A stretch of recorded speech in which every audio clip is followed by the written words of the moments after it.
Já parou para pensar no que acontece com as histórias que a gente abandona pelo caminho? Bom, nesta análise a gente vai mergulhar fundo no universo de O Pacto das Letras.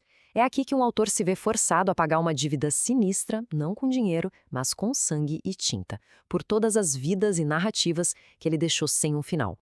Olha que começo impactante. A história não começa com uma imagem, mas com um cheiro. E que cheiro, né? Cheiro de carne queimada.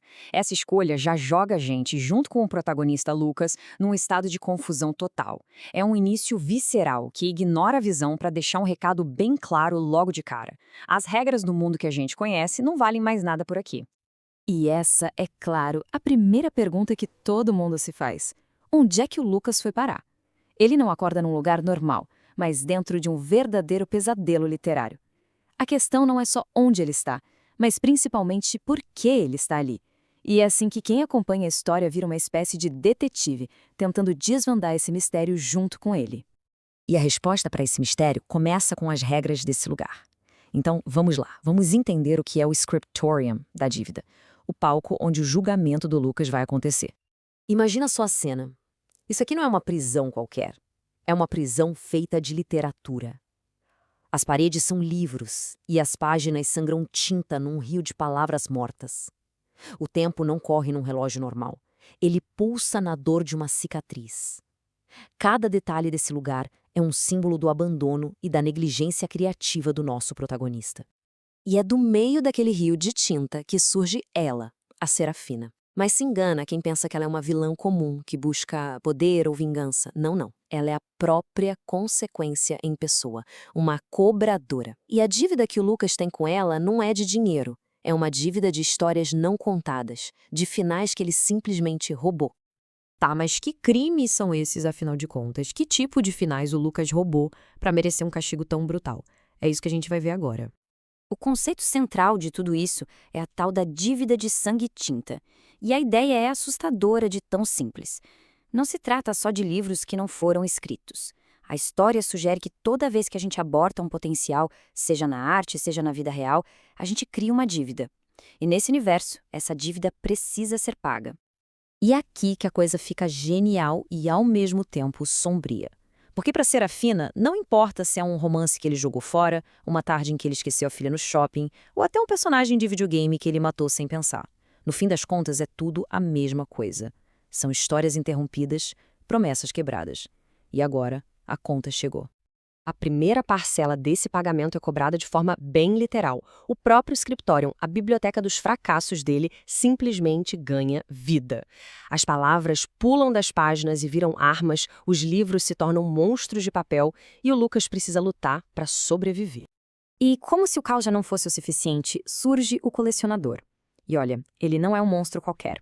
Ele é a personificação da autocrítica, da rejeição, daquela vozinha que todo criador tem na cabeça dizendo que o trabalho não é bom o bastante. Ele atacou Lucas usando as piores inseguranças do próprio Lucas contra ele. Ok? O Lucas sobrevive a esse ataque, mas o julgamento tá longe de acabar. A realidade dele se transforma de novo. A biblioteca vira um palco, e as armas não são mais palavras, e sim, escolhas. Nesse palco, o Lucas recebe uma escolha. Mas é uma escolha impossível.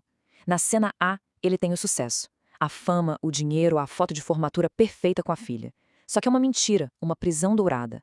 Já na cena B, ele tem a dor, a perda, o luto, mas com uma faísca de verdade, de honestidade. A escolha, na verdade, não é entre ser feliz ou triste, mas sim entre uma mentira linda e uma verdade devastadora. E aqui que vem o ponto de virada. O Lucas se rebela. Ele entende que um final de verdade não é algo que se escolhe num cardápio, é algo que se conquista. Então ele simplesmente rejeita as duas opções e destrói o palco, quebrando a oferta de uma saída fácil. Só que, ao destruir essas escolhas falsas, o Lucas não encontra liberdade. Pelo contrário, ele é forçado a encarar a origem da sua maior dívida, a única história que realmente importava e que ele deixou pela metade. A revelação final acontece num lugar impossível, o escritório dele misturado com o quarto da filha. É a imagem visual perfeita do conflito dele, né?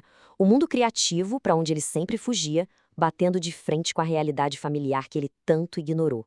E em cima de uma mesa, no meio desse cenário, estão as duas peças-chave do quebra-cabeça.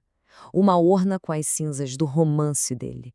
E um controle de videogame, com o botão de tanto usar já todo gasto. Separados, são só objetos. Mas juntos, juntos eles contam toda a verdade sobre o maior fracasso da vida dele. E a verdade é um soco no estômago. A destruição do livro não foi um ato de autossabotagem do Lucas. Foi a filha dele, a Clara. Ela queimou o manuscrito depois de descobrir que o pai passava horas e horas em mundos virtuais, ignorando ela. É nesse momento que a dívida criativa e a dívida pessoal se tornam uma coisa só. Depois de encarar essa verdade tão dura, o Lucas muda. Ele deixa de ser apenas uma vítima da situação e começa a tomar as rédeas, a buscar ativamente a sua própria redenção. A declaração que ele faz para Serafina é o símbolo dessa mudança. Ele assume uma nova identidade. Ele não é mais um ladrão de finais, alguém que só tira e destrói. Agora, ele é um leitor em recuperação, alguém que está tentando aprender a ler as histórias e as pessoas do jeito certo. E essa mudança interna se torna física, visível. A marca da dívida no pulso dele é literalmente reescrita. Ela não é apagada, mas transformada. A dívida ainda está ali, mas agora o foco é outro. É um processo de conserto, de reforma. No final, quando ele já está sendo puxado por uma outra história, a mensagem que ele manda para Clara não é um pedido de desculpas vazio ou a promessa de um final feliz. É o reconhecimento de que o trabalho ainda está em andamento. É a promessa de que ele vai continuar tentando, e essa é a única promessa honesta que ele pode fazer. E assim a gente termina com essa pergunta no ar. Será que o Lucas finalmente se tornou o autor do próprio destino? Ou ele é só um personagem sendo arrastado para a próxima página por forças maiores? A história não entrega uma resposta fácil e deixa a gente pensando nesse equilíbrio delicado entre as nossas escolhas e as consequências que vêm com elas.